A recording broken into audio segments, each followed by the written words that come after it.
Hey, shalom, shalom, shalom. Hold on here. Let me activate. There we go. All right. All right. Shalom, shalom, shalom. This is Nama of the DC Camp Branch, Great Millstone here. Back for another video. But first and foremost, call all Yahweh, Ba'ashem Yahushua, Ba'ashem Rakah Wadash. And once again, double honors go out to the apostles, bishops, and elders of Great Millstone who rule well. Salutations also go out to the fellow Akim that are out there on the highways and byways, and also saturate the airways with numerous videos to further push the truth out across the four corners of the earth. All right, this is the copyright disclaimer because I'm going to be using a video and some other things. Under Section 107 of the Copyright Act of 1976, allowance is made for fair use for purposes such as criticism, comment, news reporting, teaching, scholarship, and research, which is, of course, what I'm doing. Fair use is a use permitted by copyright statutes that might otherwise be infringing. Non-profit, educational, or personal use tips the balance in favor of fair use, because I am not profiting off this whatever. All right? None whatsoever. So, here we go. As you can probably hear, and I apologize beforehand, you're going to hear fireworks. All right, Jake just don't get it. All right, but this is again Professor Black Truth's channel, and it says the 4th of July address 2025. So let's get into it.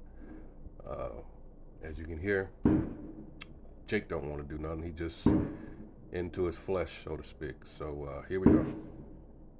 Family and fellow soldiers, I'm the Professor, and this is the Moment of Truth.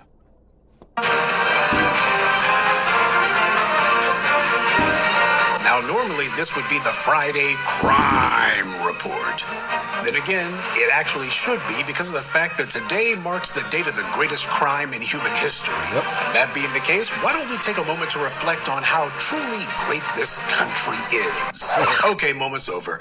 The evil that this country has represented for 250 years is beyond abominable. We would have to invent a brand new vocabulary just to try to describe it. And I think it makes sense that this day falls on a Friday this year. It may be the 4th of July, but in racial terms, for us, this might as well be Friday the 13th.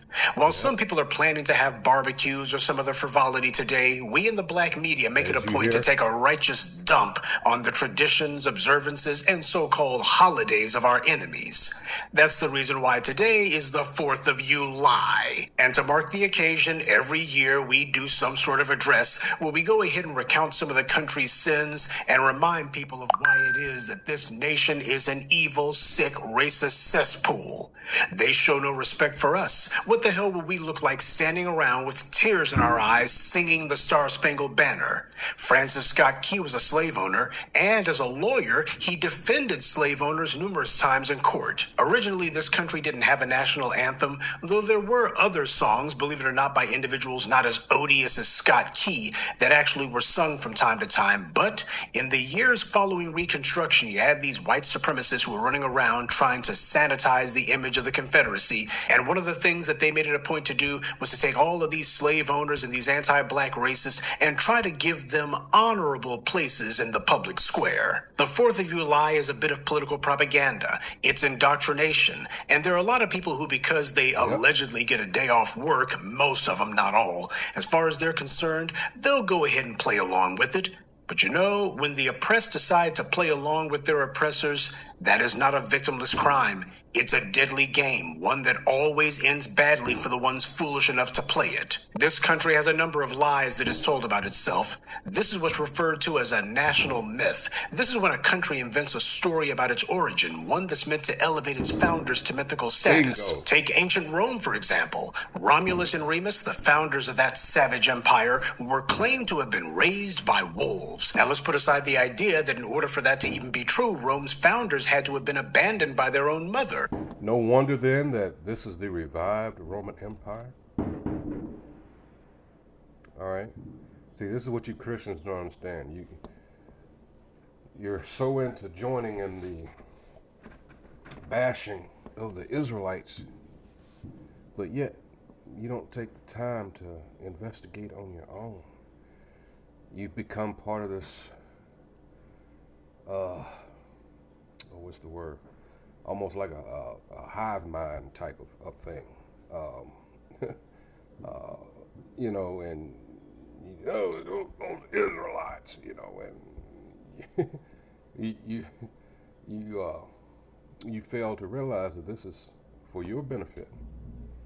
All right, and I'm talking about you Jakes out there, you so-called Negroes, Latinos, and Native Americans. All right, and those scattered abroad. The funny thing is, those that are abroad wake up before you stubborn Jakes out there. You know, you you you want to be part of this wicked ass place so bad. For those of you that seek fame and fortune at any cost, all right, this is all prophesied. This is, you know, you fit the prophecies, but you, wow. You know, hey, at the end of the day, somebody got played a part of 2/3, you know. Zechariah 13:8, and, you know, it's, wow. Just wow. You know, you all in for this American, no matter how bad these people treat you. And the sad thing is, this has happened before. All right, Ecclesiastes 1:9. There's no new thing under the sun, right? Ecclesiastes 6:10. Let's get that real quick. Whoops. Real sensitive here. All right. Let's see. It says, that which hath been is named already, and it is known that it is man. Neither may he contend with him that is mightier than he. That which hath been is named already. So, you know, for those of you that don't subscribe to reincarnation, that's one of those scriptures right there. Job. Again, Ecclesiastes 1:9, the thing that hath been, it is that which shall be. And that which is done is that which shall be done, and there is no new thing under the sun, to include us. The Spirit is eternal. All right? So, you keep coming back in your lot. What you did before, you're coming back doing the same thing. All right? This is what you were doing in the ancient times. Mockers, scoffers, all right? Just rebellious. Even killing the prophets, all right? You're repeating that same behavior, all right? Let's go back to the video. They have the nerve, the audacity to still claim to be a righteous nation. Let's go a little bit further, and we're going to go into that. Which would say a lot about why Rome was based on total disregard for human life as opposed to, I don't know, common decency. But also, are we supposed to seriously believe that 2 newborn babies would be dropped off at a wolf's den and that the female wolf wouldn't have made them into tender victuals and would be generous enough to raise them as her own? Which of course means that they would be completely capable of entering human society, right? America, of course, created a number of myths about the founders of the U.S., particularly George Washington.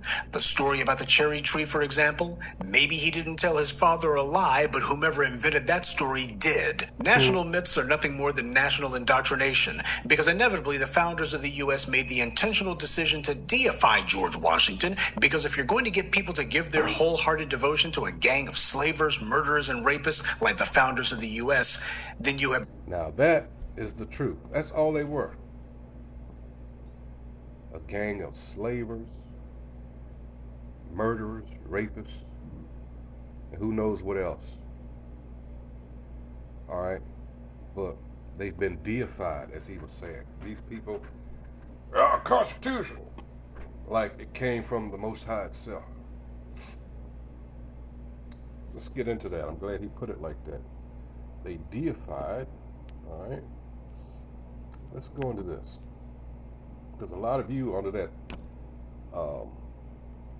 illusion that this was founded as a Christian nation, as they so like to say. The U.S. a Christian nation? Question mark.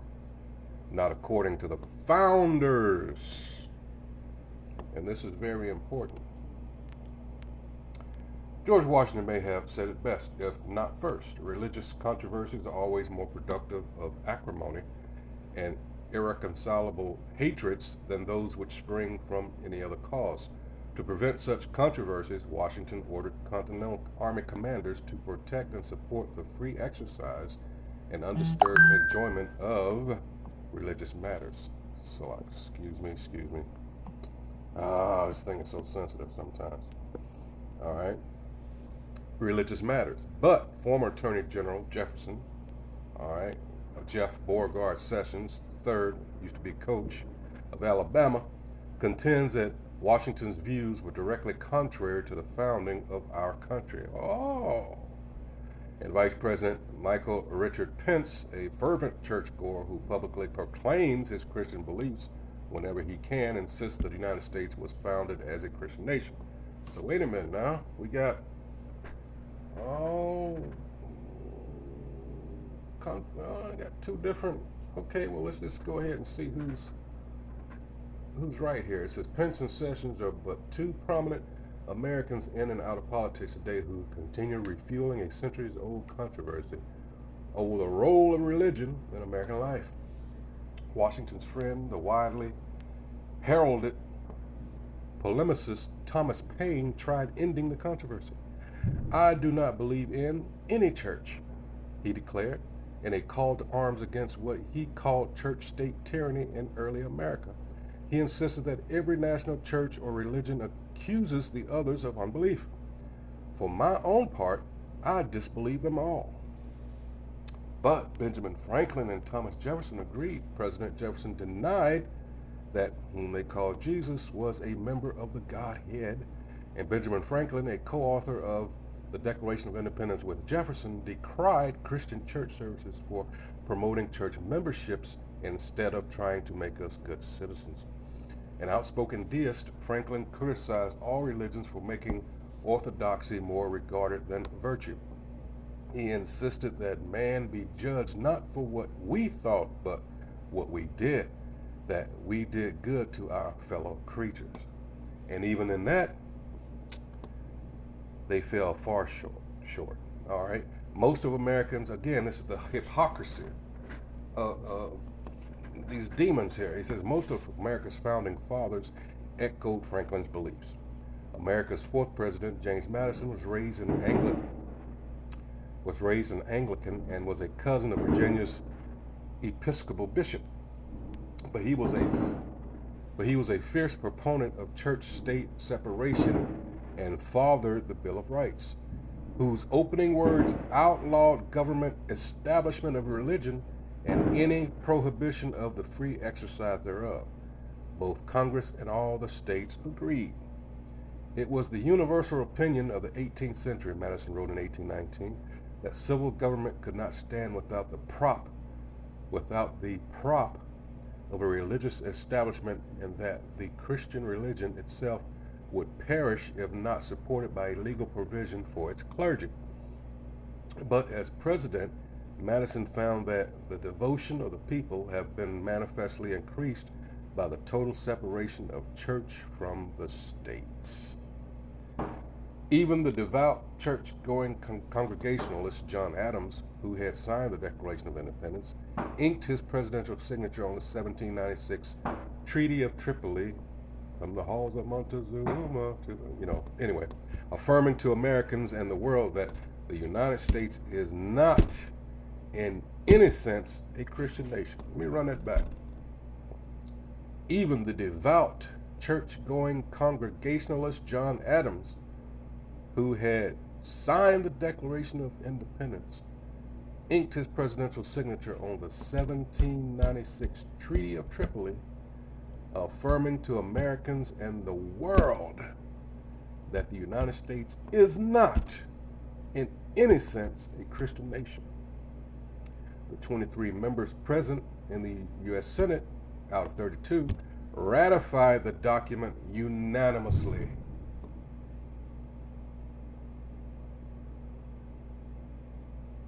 So this was never a Christian. Again, one of those tall tales, aka a lie, propaganda. All right. That should have settled matters, but in the centuries since the founding, some Americans have persisted in claiming that the United States was founded as a Christian nation, ignoring, even scoffing at, the words of the founders, the Constitution, and the Bill of Rights.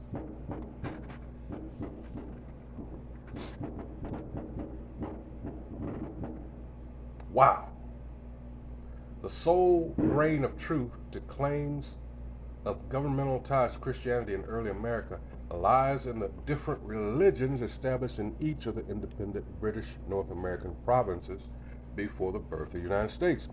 Although individual states retained state-supported religions well into the 19th century, 4 did so until after the Civil War. The ratification of the Constitution created an absolutely secular nation. So, who are they to claim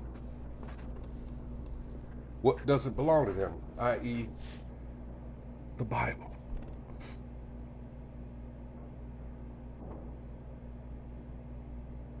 They're all divided amongst themselves.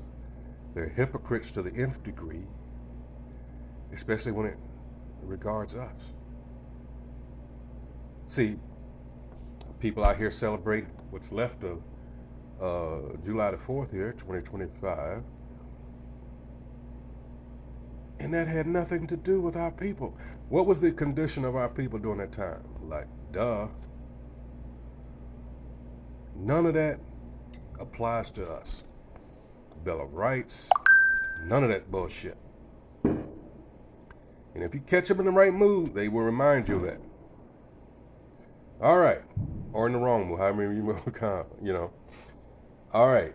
Indeed, each of the nation's 3 founding documents, the Declaration of Independence, the Articles of Confederation, and the United States Constitution, carefully avoided all mention of Christianity or Christ, as they put it. Article 6 of the Constitution states as dramatically as possible that,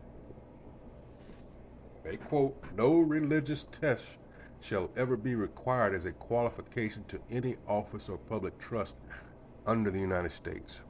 Hardly the hallmark of a Christian nation. To reaffirm America's not becoming a Christian nation, Congress and all the states added the First Amendment to the Constitution in 1791, reiterating the nation's a-religious character. All right. Let's look that word up. A-religious. All right. No. There we go. All right. Let's see.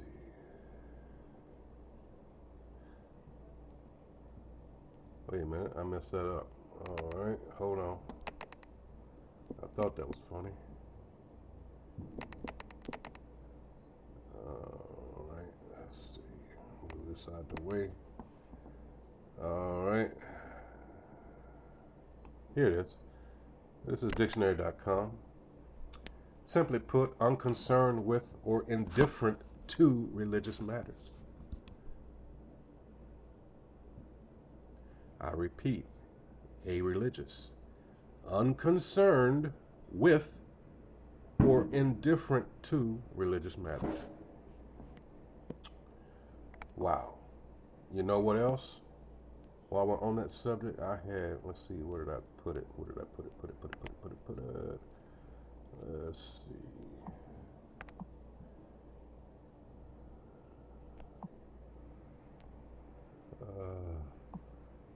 Here it is.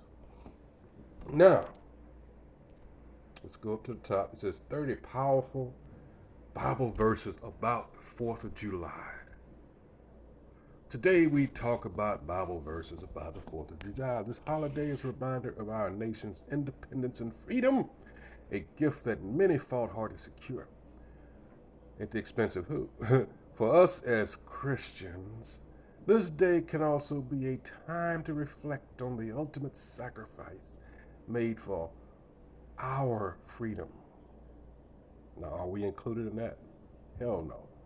The sacrifice of, as they say, Jesus Christ. As we celebrate with fireworks, parades, and gatherings, let's not forget to honor God and reflect on how our faith intertwines with our national heritage. And I just read to you that one has nothing to do with the other. And they made that point clear. All right. Now, here it says we can find verses in the Bible that resonate with the themes of liberty, gratitude, and the importance of community and love. And I'm sounding this way for a reason, because freedom in Christ. And here's some verses. So if the Son sets you free, you will be indeed free. Galatians, it is for, and this is not, it is for freedom that Christ has set us free. The them is not talking about us, all right? Stand firm then, and do not let yourselves be burdened again by a yoke of slavery. And yet, who was in bondage under them? Hypocrites, right? Now the Lord is the Spirit, and where the Spirit of the Lord is, there is freedom. Again, whose? James 1:25. But whoever looks for whosoever looks intently into the perfect law that gives freedom and continues in it, not forgetting what they have heard, but doing it, they will be blessed in what they will do. Clearly not understanding what's behind all this, just reading it, what I can gather at face value. All right. Romans 8:2, because through Christ, the law of the Spirit who gives life has set you free from the law of sin and death. Gratitude for our nation.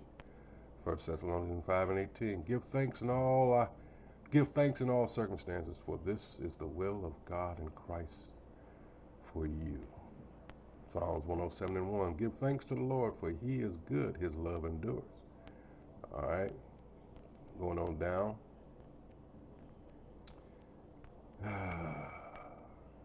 The importance of community.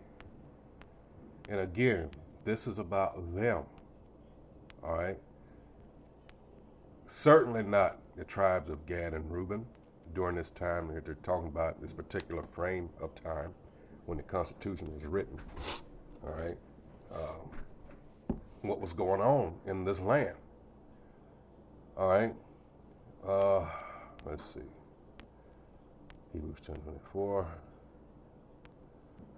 Oh, and let us consider how we may spur one another on toward love and good deeds, not giving up meetings together, as some are in the habit of doing. Of course, this is not the KJV, but since they want to go there with, Romans and all that, be devoted to one another in love, Romans 12:10, honor one another above yourselves. Okay, so if I recall, let me see. Let's see.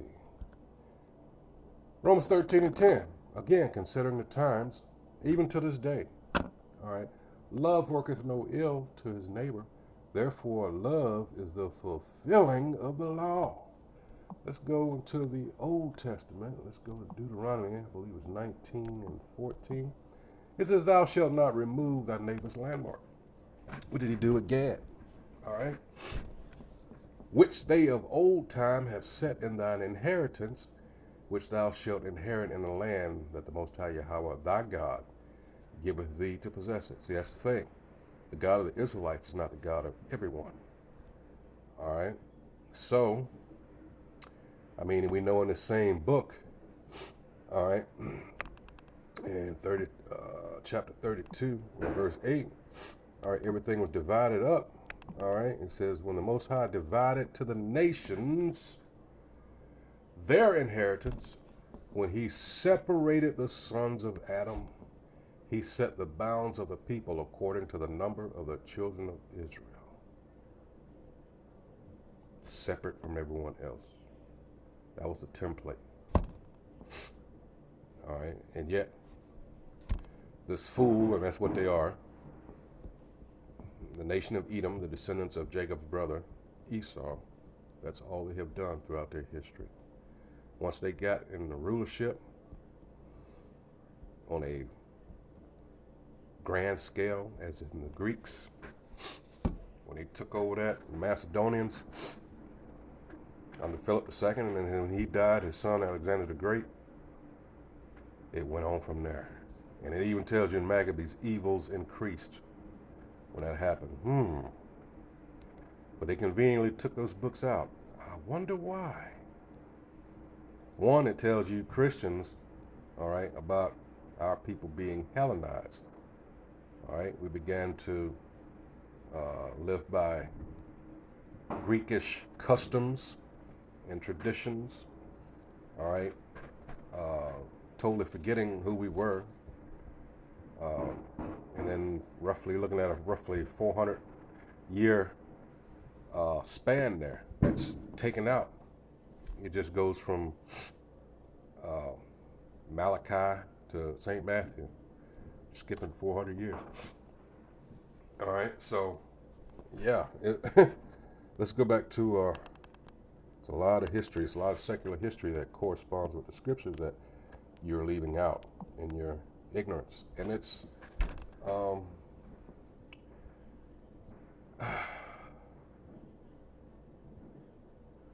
it's one thing to be, again, I apologize, ignorance in itself is just, you had no way of knowing, but this is willful ignorance. You have all this information that's out there, and this is worse, okay, because you have all this out there. You refuse, for whatever reason, all right, to acknowledge these things, all this information that will actually help you. But that's just the thing, and there's so much else to go into all this. I don't have the time, all right, but this was engineered through our enemy, all right? But this is the Most High. This is Yahweh Ba'ashem Yahweh Shai, that ultimately, we can only plant that seed, as the scriptures say. It's up to them, the Holy Spirit, to water, and then therefore for you to grow out of that, all right? We can't do that. All we can do is, as we're commanded, all right, just put that information out there for you. All right, here we go. You had better convince them that these men are larger than life, that they are worthy of worship. So you bring in skilled painters and sculptors and artisans who use religious iconography and imagery like the gods of ancient Greece and Rome, or the ceiling of the Sistine Chapel is the basis for a cut and paste job where they put George Washington's head on these images, and the people will begin to look at reprobates as being men of vision and consequence. What? When in reality they begin to look at reprobates. Let's run it back, because that's damn sure what's happened. Wholehearted devotion to a gang of slavers, murderers, and rapists like the founders of the U.S., then you had better convince them that these men are larger than life, that they are worthy of worship. So you bring in skilled painters and sculptors and artisans who use religious iconography and imagery like the gods of ancient Greece and Rome, or the ceiling of the Sistine Chapel is the basis for a cut and paste job where they put George Washington's head on these images, and the people will begin to look at reprobates as being men of vision and consequence, when in reality they were nothing more than a gang of thugs arguing with another gang of thugs about which one of them would be holding the whip over us. There you go. That's what the American Revolution was actually about. Same as the American Civil War. Slavery made the colonies outrageously rich. Through the colonies, Britain all but controlled the cotton trade, and best of all, they were getting it for free. Well, for them it was free, but for black people it cost us everything. There's no way to put a price tag on our ancestors' suffering, but that's not to say that we can't make the best attempt possible by forcing them to cough up as much as possible. This country was built on lies, but by far the biggest lie this country has invented is the lie of American progress. The perverted idea that the history of this country has been one long, uninterrupted march of advancement toward finally becoming a civilized nation. Sure, the country has some bad habits, but that doesn't doesn't matter because this country signed some pieces of paper in the 19th and 20th centuries. Not perfect, but practical. That's a lie that they've repeated for hundreds of years. Sure, things aren't perfect, but they're certainly better than they were in the 1980s when Reagan was president. And in the 80s, they said things were better than they were in the 60s. In the 60s, they said it was better than it was in the 30s. In the 30s, they said it was better than it was at the turn of the century when you had white mobs committing genocide against black townships. And at the turn of the century, they said things were better than they were during slavery. And during slavery, they told us we had it better than we did when we were in Africa. So no matter what, no matter how ridiculous or blatantly false, they're always going to tell us that things are better now than they were before. But there's no era of American history you can point to where we have not been a people under siege, and yet you have a number of black people who want to indulge that kind of self-deception. Whatever era or time frame you want to point to as being the good old days or when America was fine. These gatekeepers, boule, whatever you want to call it, that have them folks' best interests at heart, not their own. All right? These sellouts. Finally living up to its false promises. It's usually the 1990s that people like to reference as their go-to lie, when in reality there was so much anti-black racism and hostility against us. And yet, due to movies and television and white media propaganda showing us select handfuls of black faces in high places, usually sports figures, musicians, and a few Negroes who were in Bill Clinton's White House, they actually got black people to overlook the fact that there were race riots in the 1990s, like the LA riots and the St. Petersburg, Florida riots, the Million Man March, the O.J. Simpson trial. The 1990s was as bad as anything we endured since the 60s. But due to the white media's nonstop propaganda, black people convinced themselves that the 90s were some sort of good period of time. There was actually an era when there was something resembling a colorblind society. It was certainly advancing towards something better, right? When in reality, it was as bad as anything we had ever seen. And that's what happens when you have enough propaganda flooding people's minds. You can convince them of complete and thorough lies. And this lie about the inevitability of American progress is one of the main ways white power gets otherwise radical people to sit on their hands and do nothing. Yep. After all, if America is getting better all the time, who needs to have a revolution? Who needs to fight for anything? Why, it's inevitable that sooner or later things are finally going to get toward that more perfect union. People have been singing that song for 200 years now, and we're no closer to it than we ever were. We have the dominant society trying to paint their own reality and feed themselves a nonstop diet of BS and feel-good talking points and asinine little memes, all in an effort to keep the real world out. What white supremacy fears is the same thing it's always feared, the very thing white supremacy was created to stop: the truth. Yep. Truth is important and precious because it represents reality. That's why the truth matters, because it's real. First Ezra's 4th chapter. All right? Proving which is strongest. Wine, the king, woman, or the truth. All right? Speaking of which, I had this saved up. He's been mentioned a lot lately. Dr. Claude Anderson. This is a book I had years ago. It's called Black Labor, White Wealth. All right. And also, here's another of his books, which I have, Dirty Little Secrets, about black history, its heroes and other troublemakers, as they have deemed us. All right. And here's another one, How White Folks Got So Rich. I recommend also.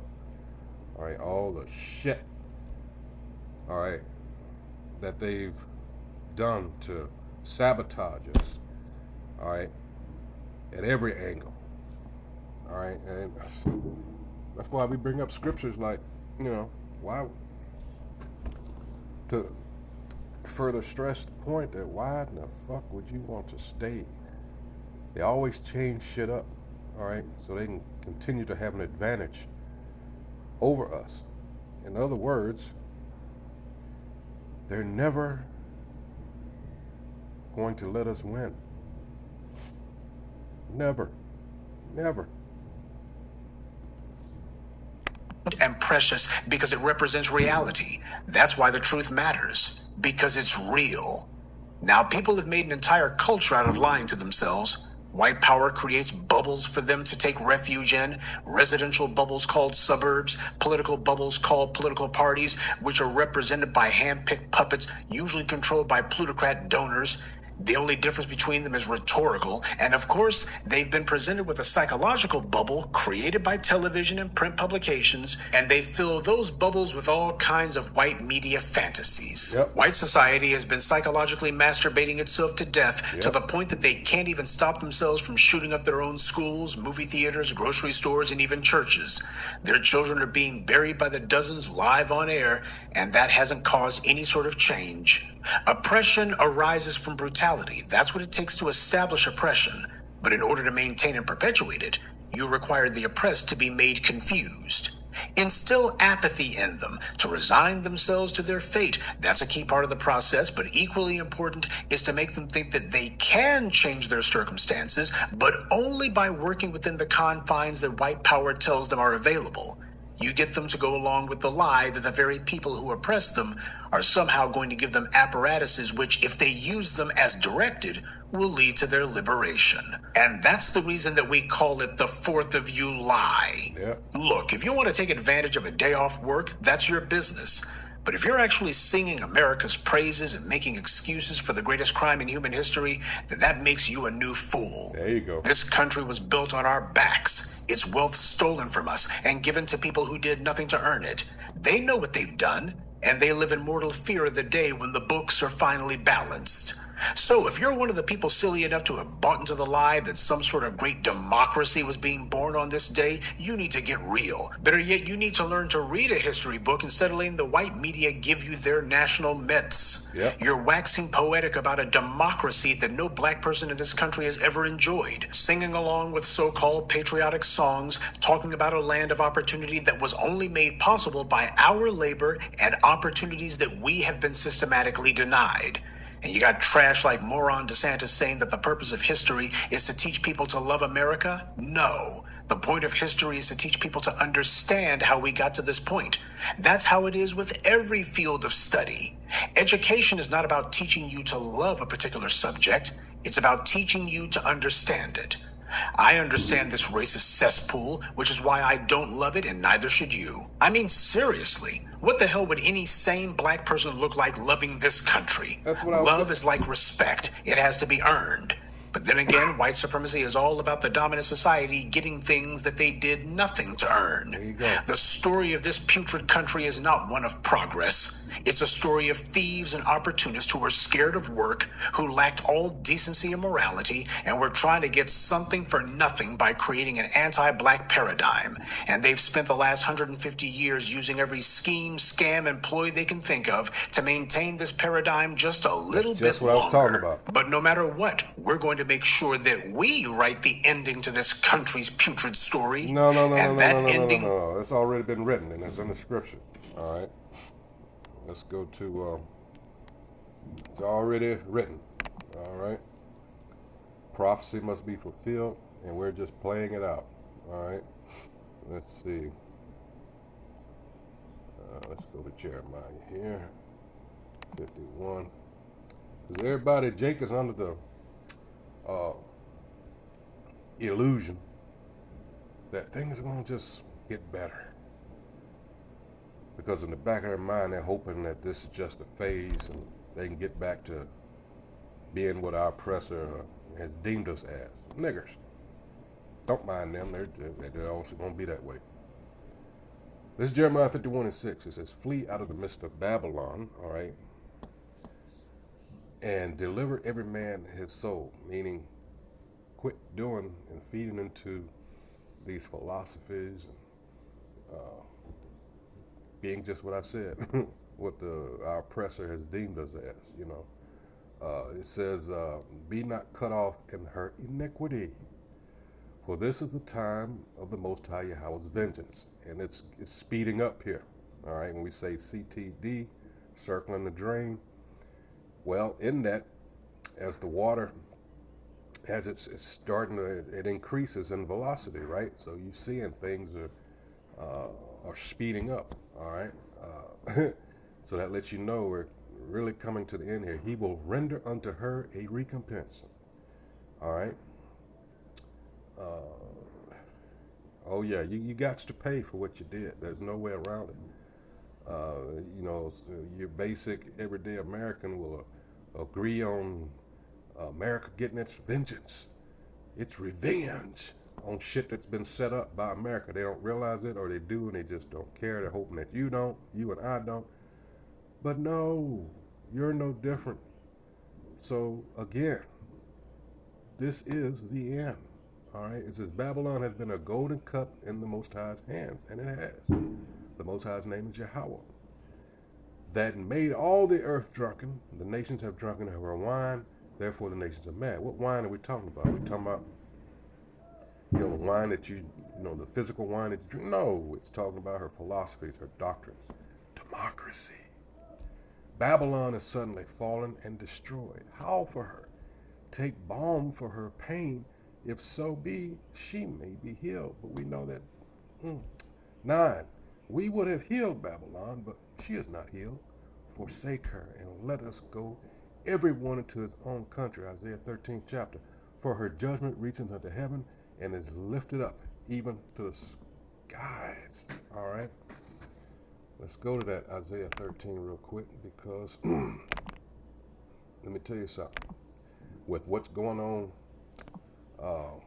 with these deportations, and they're looking as, and this is something that we've always tried to tell you too, out here on the highways and byways, for you people that bought into the myth that all us black folks, so-called here in America, were just lazy. No, the thing is, we're tired. We've tried to tell you, you thought we were, I don't know, you were bucking for these Edomites, these so-called white people's love. And in doing so, you just, you know, chose to disregard what we were trying to tell you all along. And now you're seeing it firsthand. All right. Can I feel sorry for you? All right. Sirach 12 and 10 on down. We tried to tell you who you're dealing with. You don't want to listen to us. Let's see. Where do I want to start?